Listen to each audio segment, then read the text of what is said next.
It is my honor to welcome you all to this first of a series of intergenerational dialogues entitled A String of Pearls. Vishwa Niketan International Peace Center of Sri Lanka has organized this program to facilitate Dr. A.T. Ariyaratne, who will be celebrating his 90th birthday on 5th November 2021. Dr. Ari founded the Sarvodaya movement 62 years ago in 1958 and founded Vishwa Niketan in 1994.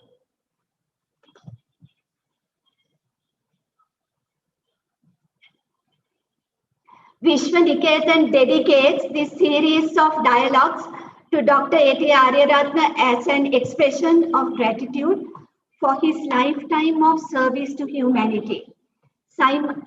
Simultaneously, Vishwa Niketan sincerely intends to inspire the present and future generations to contribute towards the well-being of all life on earth, humans, animals, and the plant world. To pay tribute to the 9 precious decades of Dr. Ari's life, Vishwa Niketan has carefully chosen 9 themes for this series of dialogues. These themes include love and family, smile and joy, harmony and success, sickness and impermanence, death, acceptance and healing, contentment and letting go, culminating with our last theme and probably the most important of all, wisdom. Internationally renowned personalities are expected to join us every month from now on until November to contribute to this dialogue with a bit of their wisdom.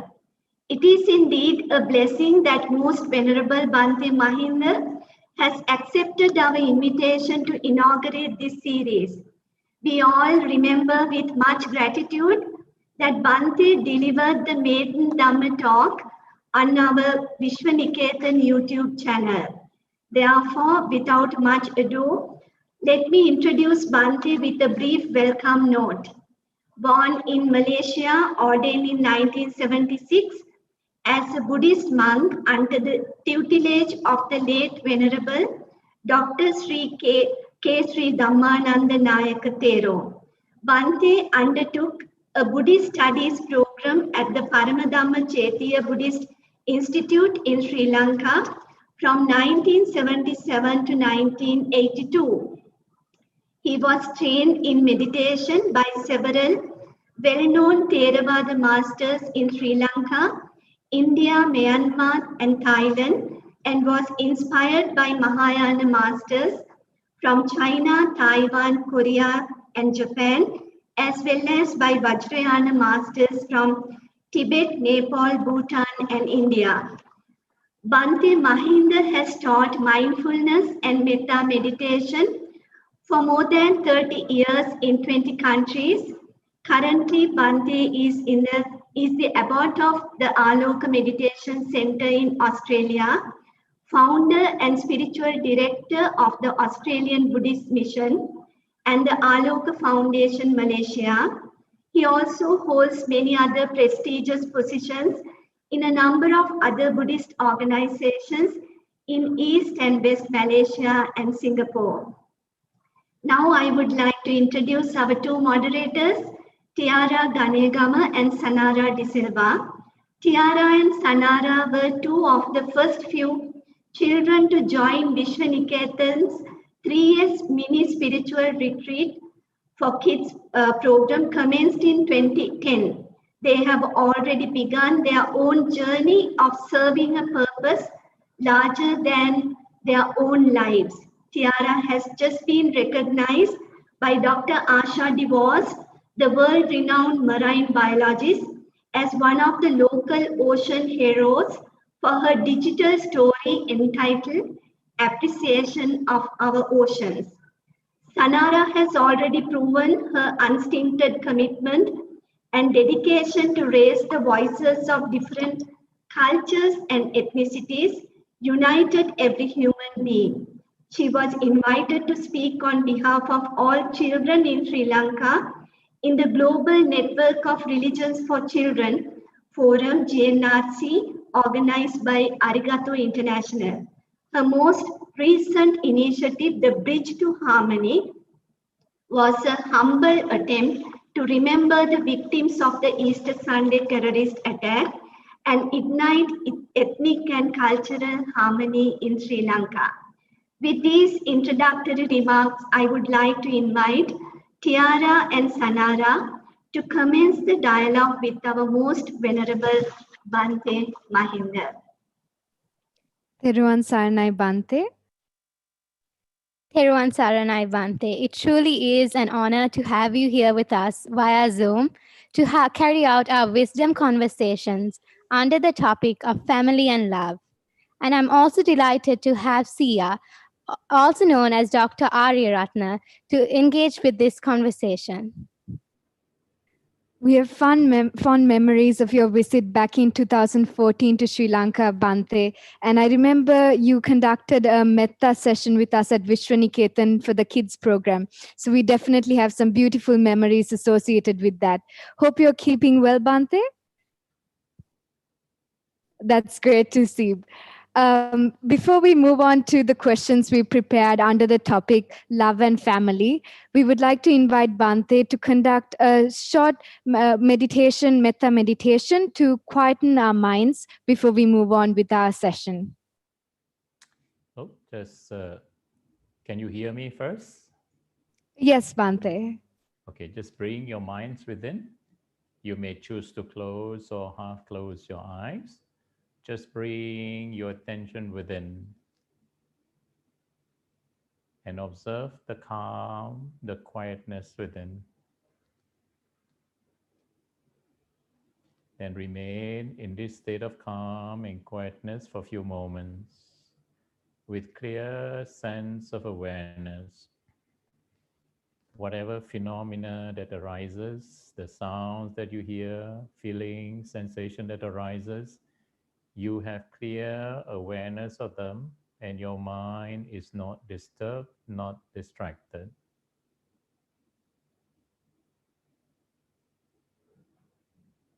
In this state of calm and quietness, you will commence with the practice of metta, of loving kindness, wishing yourselves to be well and happy. And as you wish yourselves well and happy, feel a sense of well-being and keep a smile in your hearts. And just tell yourself, be free from anger, free from sufferings, from fear, from worries, from anxieties, and just dwell in calm and peace. Just as you wish to be well, happy, calm, and peaceful, you will now spread out loving kindness all around you. Fill the whole space around you, in your room, that all be well and happy.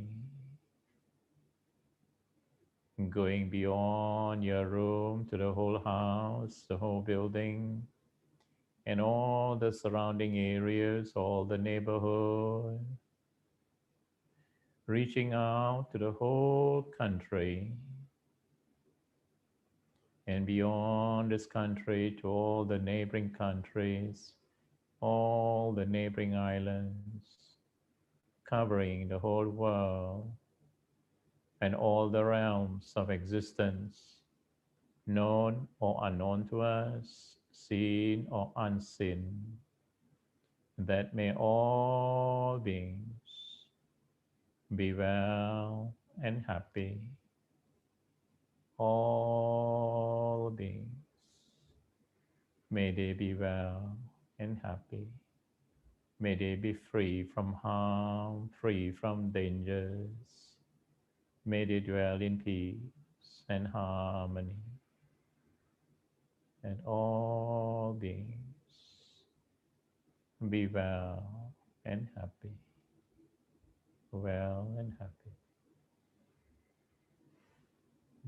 Sadhu, sadhu, sadhu.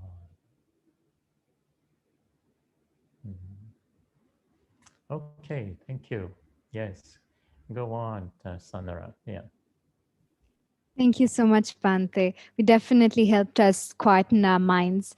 And moving on to the questions we've prepared today under the topic love and family, we've compiled a set of questions and we would like to have your insight on those questions. And so the first question that we prepared today is, Bhante, the Buddha has taught us to practice metta, loving kindness towards all sentient beings, the same way a mother cares for her only child. Mata yata niyang putang ayusayeka puttaman rake. What does this signify to us as children of today and as future adults? That is the ideal. That's the highest thing that we should aim for. We all should aspire towards that, to have that sublime love, that's very special love, the unconditional love, right? And but before I talk about children, how you should practice, please remember this. And all of us are at different levels of development, different levels of understanding. This is because of our past. In our past lives, depending on what we have learned, what we have practiced, and also in this lifetime, what we have done in this lifetime. So because of that, we have different levels of understanding. Now, for example, the question that you are posing me, and it is something which many adults cannot even think of this question. Yeah. So, and don't think that children are just children. Yeah. You have to understand that although you are young, but you have all the what you call potentials, all these things from your past, you carry on with you. Yeah. Okay. So understanding this, then as children, however, you are dependent on your parents, right? Mother, father, and also, and some of you you have the fortunate to have grandmother, grandfather, yeah, Sia and Achi. So, so that's where your love, that's how you have to start your metta with. And metta, you start with those whom you have respect towards, somebody who has touched your lives, yeah, so that the flow, you can easily wish them to be well and happy, right? So parents are very good, what you call starting point.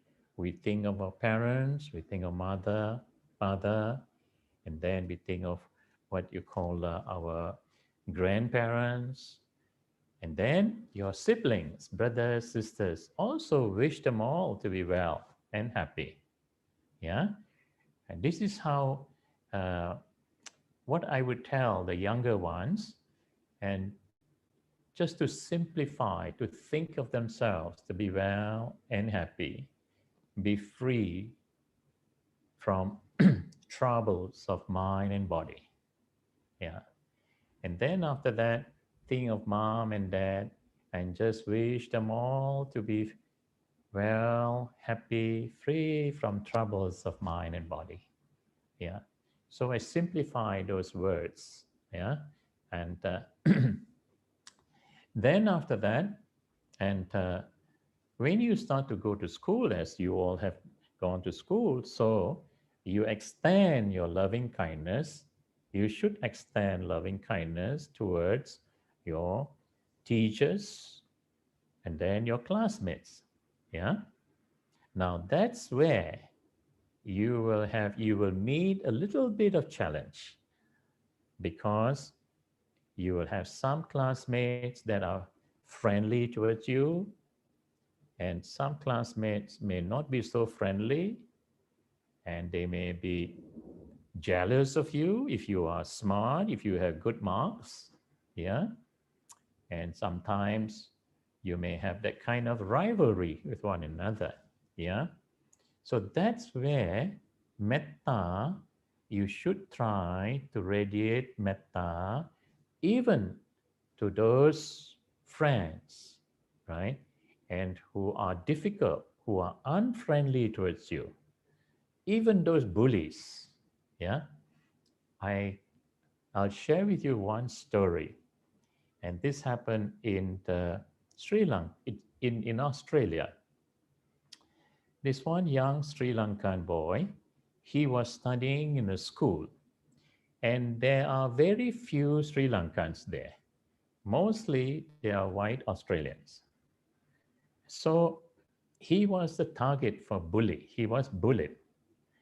And every time during the interval, and his classmates would come and make fun of him, would tease him and make fun of him. And he gets very upset. And one day, the parents came to see me and told me, Bhante, my son doesn't want to go to school. He wants to leave school. Yeah. And then I asked why. And that's how I came to know that he was being bullied in school. Yeah. So I taught him to do metta, loving kindness.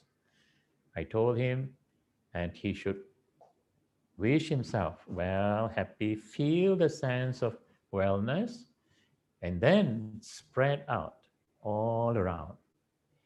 And then during interval, whenever you see this bully coming, you from afar, you wished him to be well, be happy. Yeah. And after 1 or 2 weeks, and the news came that he said, this friend, this person who bully, and no longer bullying him. Yeah. Now this boy and is now a young doctor. He is a young doctor now in Sydney. Yeah.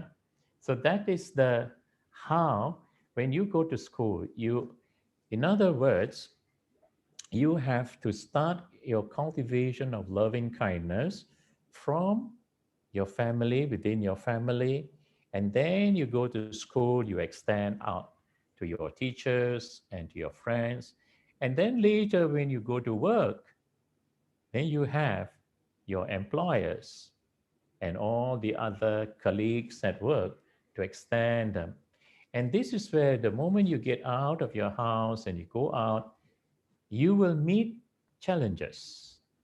There will be difficult people. And that's where you need to radiate loving kindness. And if you do it properly, step by step, as you develop loving kindness in a young age, very soon you will find the quality of karuna, compassion, will begin to manifest. So eventually you become a very kind and considerate person. Yeah. And then you will also be able to rejoice with others' success and others' goodness. And that's mudita. You develop mudita, the sympathetic joy or appreciative joy. You'll be able to appreciate the goodness of others. Yeah, that's very important. So that is how you will not the quality of jealousy, envy, and they will not come to you. Yeah. Yeah. So that is what mudita is about. So after you cultivate, as you grow up and you cultivate metta, karuna, mudita, then the quality of upekha will slowly develop. When this upekha develop, you become more equanimous. You have your mind becomes more harmonious. Then you become very, very equanimous. So you will not be disturbed by whatever things around you. So that is why if you develop that step by step, and from young, as you grow up, then you will be able to meet the challenges of the world. Yeah. Okay. Right.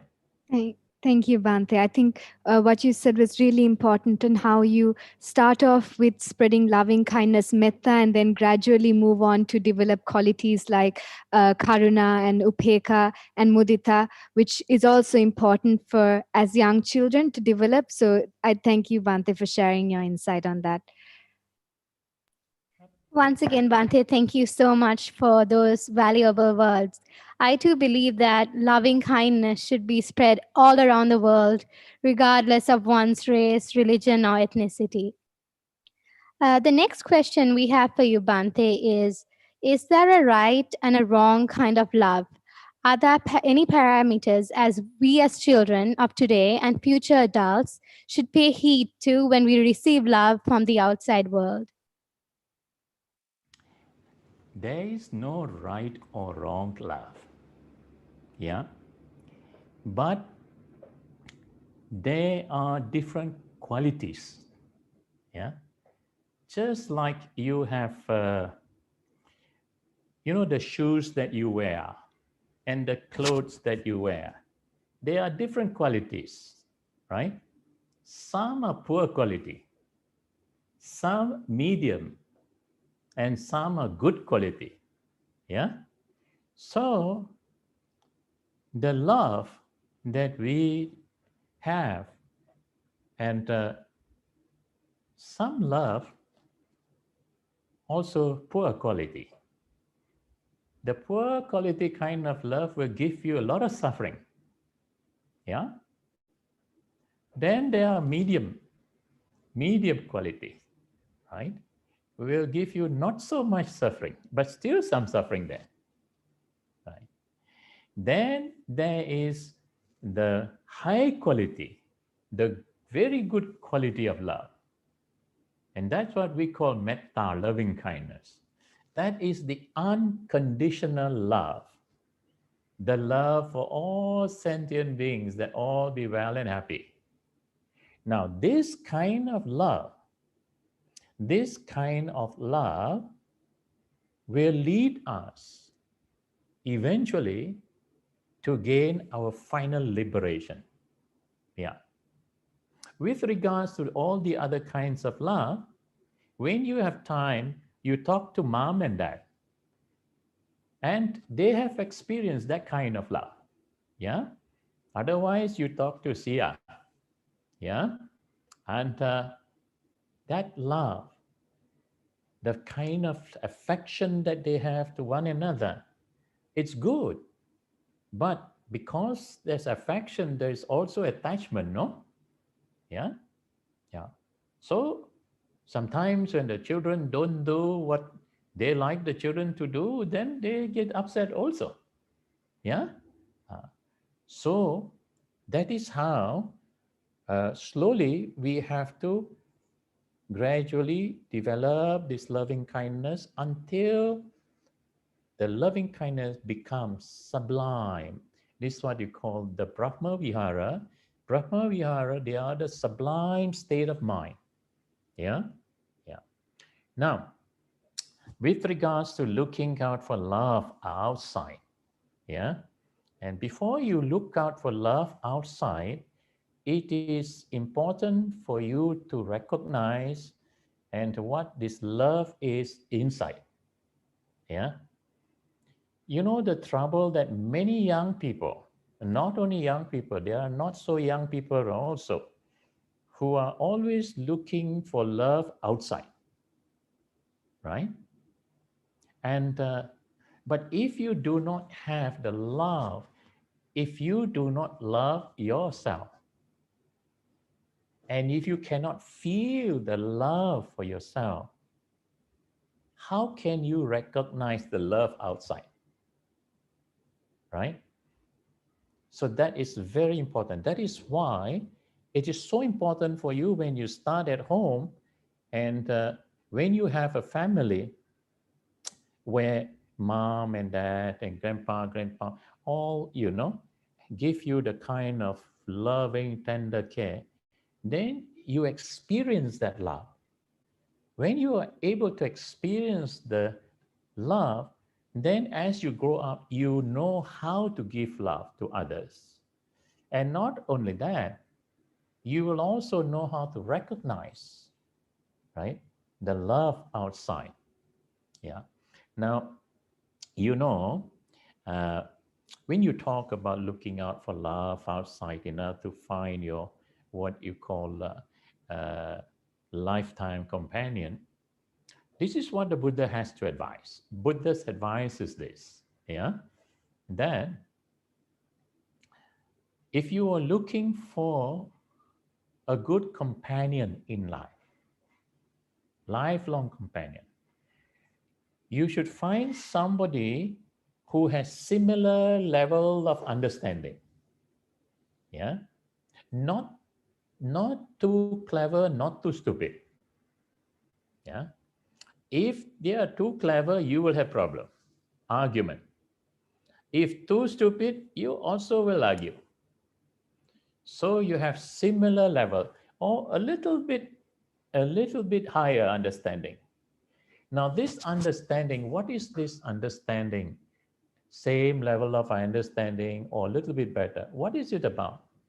It is actually about the core beliefs. What are our core beliefs in life? Yeah. And our purpose in life. And these core beliefs actually, and they are derived from the religious values, the spiritual values. So that is why it is so very important for you to, when you're looking for partners, you're looking for love, you're looking for what you call partnership, it's so important for you to look for these values, similar level of understanding. And the love, when we, and the love of husband and wife, mother, father, and that love must have a few important ingredients. The ingredients of respect, right? Respect and kind of gratitude and trust. You must have the trust for one another. And also forgiveness. Yeah. So these are qualities.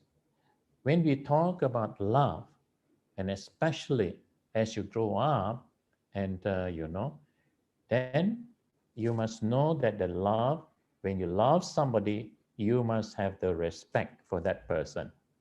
When you say the respect means that you must accept the person as what the person is.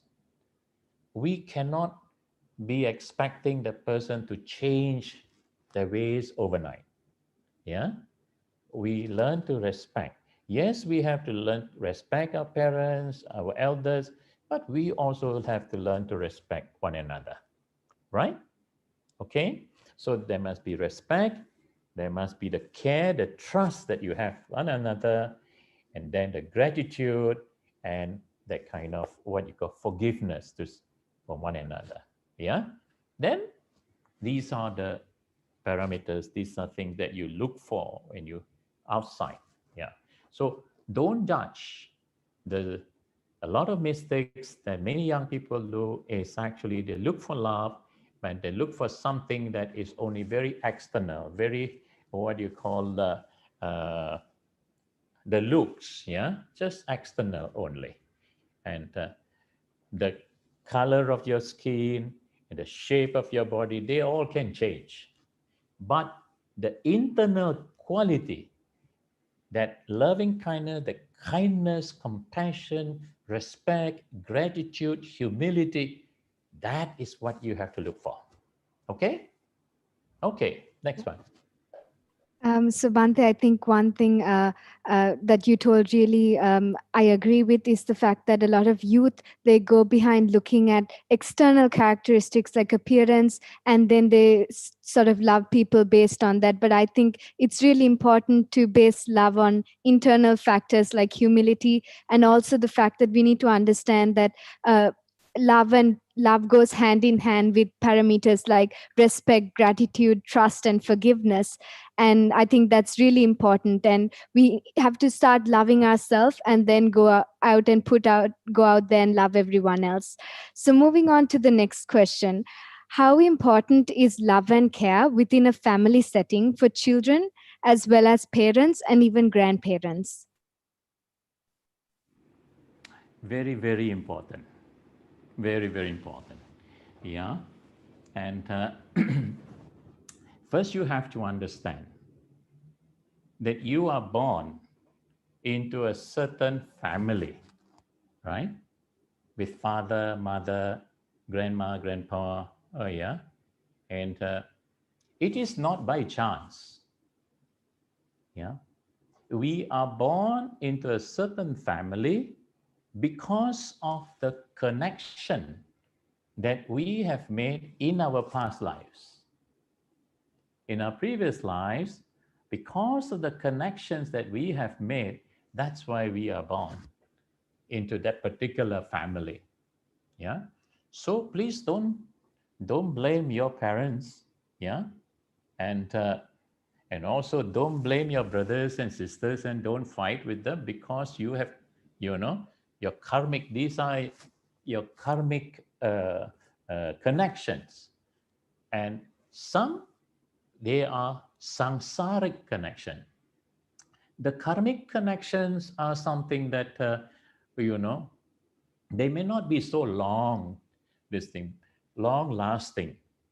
But when you have a samsaric connection from life to life, from life to life, there are parents, children, grandparents, some of them, they come back again and again. Yeah. If you look, long time ago, I saw the story of reincarnation in the YouTube. Yeah. And uh, it's about a 3 or 4 year old boy. When the father was changing his diapers, and in the night, he will look at his father and he says, "Dad, I was doing this for you." And the father could not believe. The father thought it was just a baby talk. Yeah. And then later, when the father had a what you call a book, photo book, photo album about his father. Yeah. And when he turned the page of his father's class photograph, this little boy who was seated on his father's lap pointed straight away and says, "Dad, that's me." And it's actually the father's father. And then not only that, you know, and then as he turned on more of the what you call photo album, there's an old car. And this little boy says, "Dad, that's mine." And that car actually belonged to his father's father. So now this is not a Buddhist family. This is in America. Yeah. So there are this kind of situation whereby what you call the child born into the same family. But it's not always. Don't think that always. Yeah. And but very often there are cases like that. And when you're when you're connected, strongly connected like that, and you have to understand the love, the care that you give to one another. What you give, you will receive. Understand? This is the law of karma. What goes around comes around. The love, the loving, tender care that you give to others will come back to you. Yeah. And so don't forget, when you look at Sia, and you must learn a lesson. And very often you all have heard about Jataka stories, right? The past lives of the Buddha. And do you know, before the Buddha gained his enlightenment, as Prince Siddhartha, he was married. Yeah? Who was he married to? Yashodhara. And you know, he told this story. He said, and it is not the first time that I have married Yashodhara.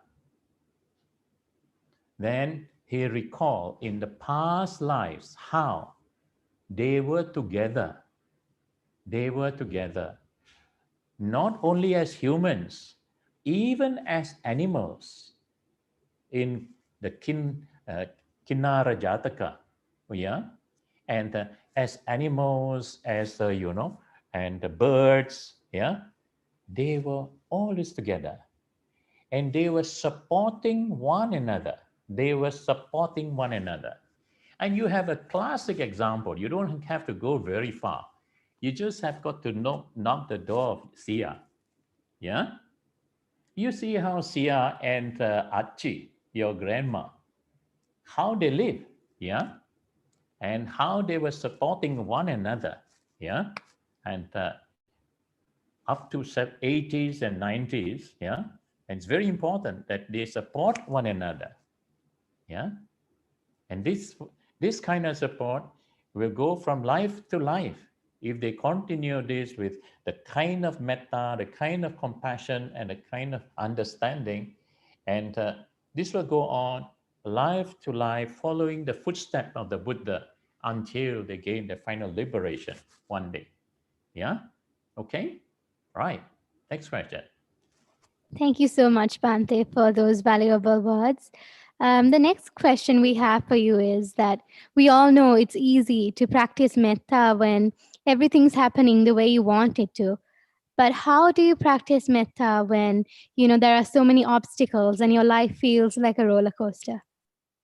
I mentioned to you, when you start practicing metta, and if you truly practice metta properly, yeah, then your metta will condition karuna, mudita, and eventually upekkha to arise.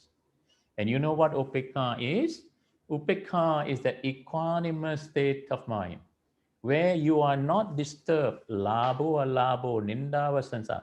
That means when you have profit or loss, you are not disturbed. Your mind is not disturbed. Sometimes people praise you, sometimes they blame you. Sometimes you are famous, you're well known. Sometimes you are not so well known. Yeah? Yeah. Sometimes you are happy, sometimes you are not happy. Still, you are able to maintain that equanimity. That's upekkha. And when you develop this quality of upekkha, then you don't worry about the roller coaster. Yeah? Our life, our life is always up and down. Yeah? And but we have to understand one thing. When your life is up, that in other words, when you are strong, when you are healthy, that is the time where you must make good use of that opportunity to cultivate, to develop your mind. And as you develop your mind, so that when the time comes, there are sometimes things will just go like a roller coaster, as you say. But by then, if you have already developed your mind, you will not be so much affected by it. Understand? So make good use while you are young. Don't wait until you grow too old to practice. Right? Yeah. While you are still young and you have that strong energy, you can sit upright, you can walk, you can run. That's a good time for you to cultivate your mind. Right? Make sure you cultivate your mind, and then as you grow old, your mind is already strong. Your body becomes weak, but your mind, this is what the Buddha and told Nakula Mata, Nakula Pita. Yeah, Nakula Mata, Nakula Pita, they were the Buddha's parents in past life for 500 lifetimes. For 500 lifetimes, they were the parents of Buddha in the past. Yeah. And then not only that, they were related many more lifetimes. Yeah. So one day, Nakula Mata, Nakula Pita, they were old and they had a lot of pain. So the Buddha went to see them. And the Buddha asked, how are they keeping? Then they say it's difficult to bear. It's painful. Yeah. And, uh, and that's where the Buddha gave this instruction. When your body is painful, don't let your mind be painful. Yeah. Of course, it's not so easy to understand this. And this is what, and Nakula Pita later went to see Venerable Sariputta. Then Venerable Sariputta explained how, when your body is sick, you don't let your mind become sick. Then Sariputta thought about your body, not only the body, you have feelings, you have your perception, your memories, then you have mental formation. That's what you call the five aggregates. The five aggregates, what we call this self is I and my, me and mine. Yeah. And so when we begin to understand the true nature of this self, this I, my, we can see feeling as feeling and we don't cling on to the feeling as my feeling. Then,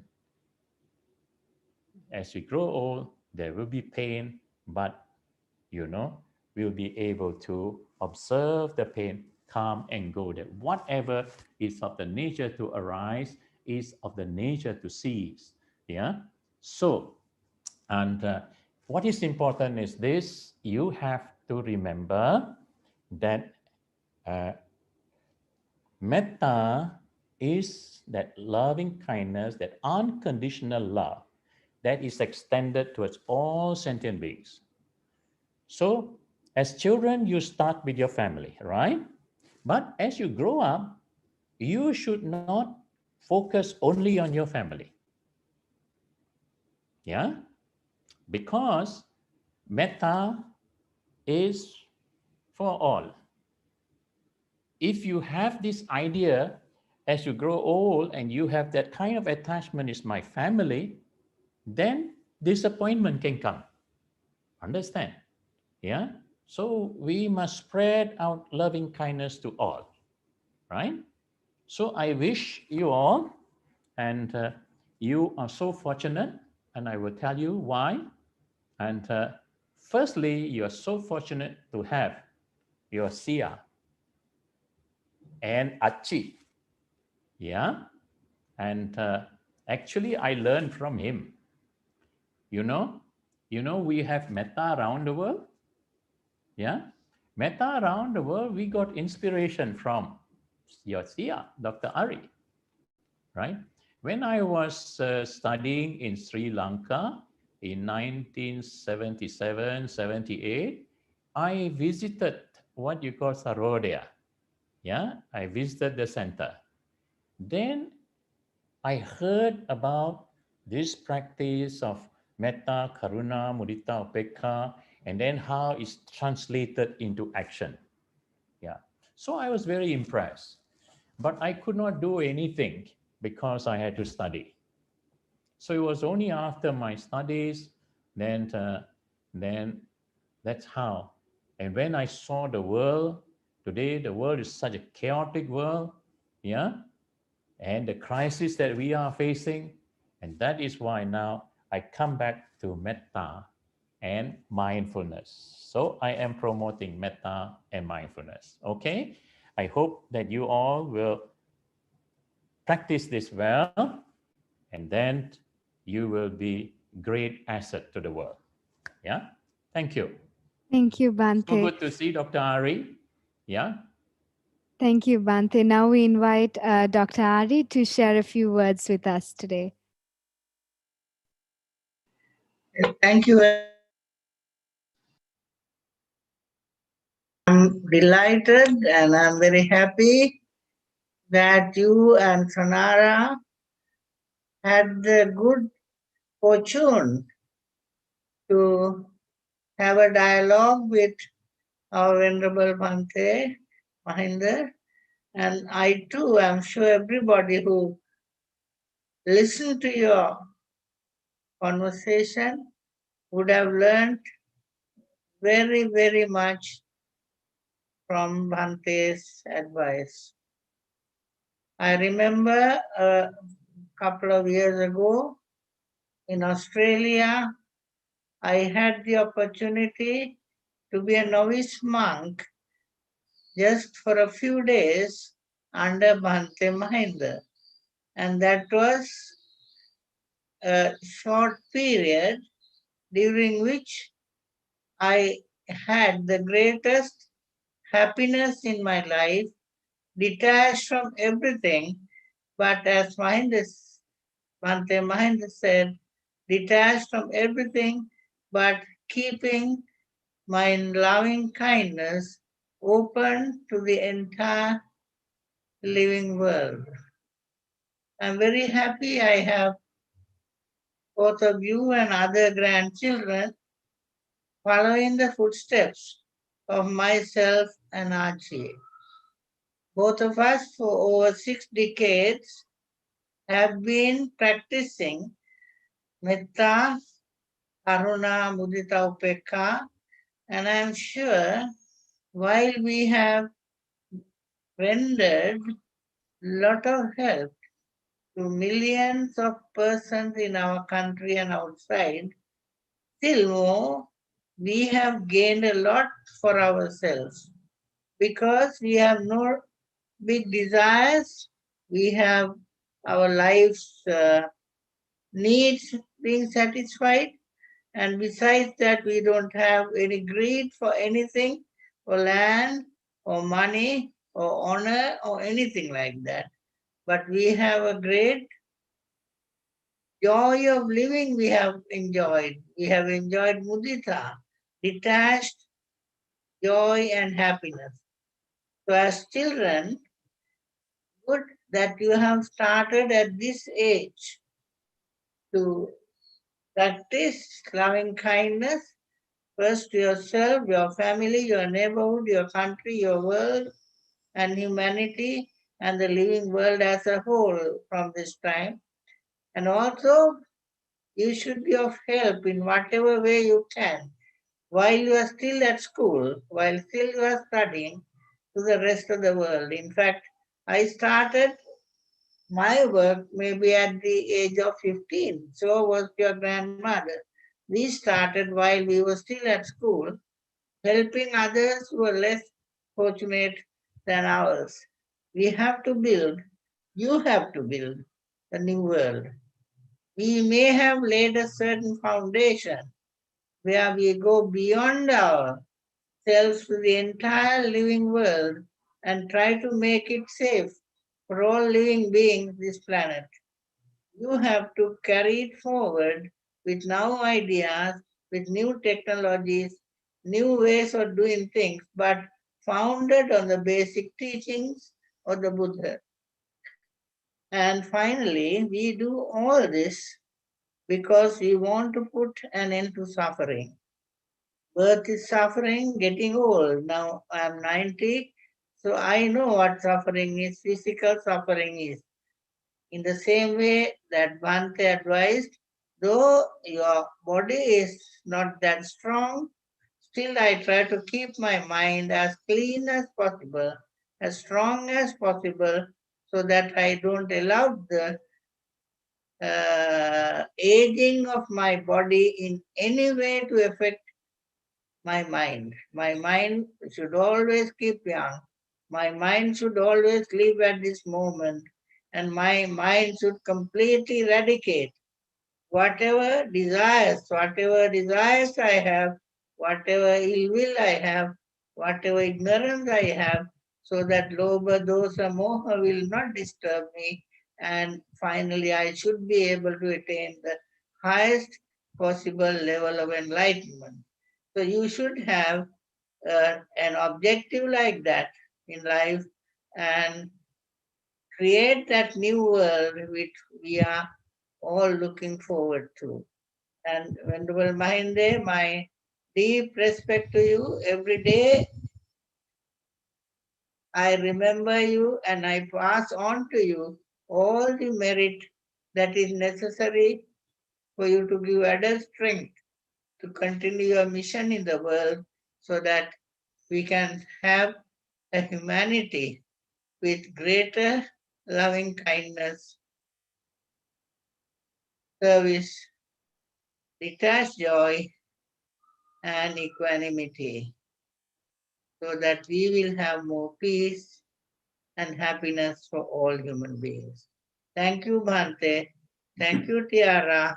Thank you, Sanara. Thank you, Tarika, and others who contributed to make this program.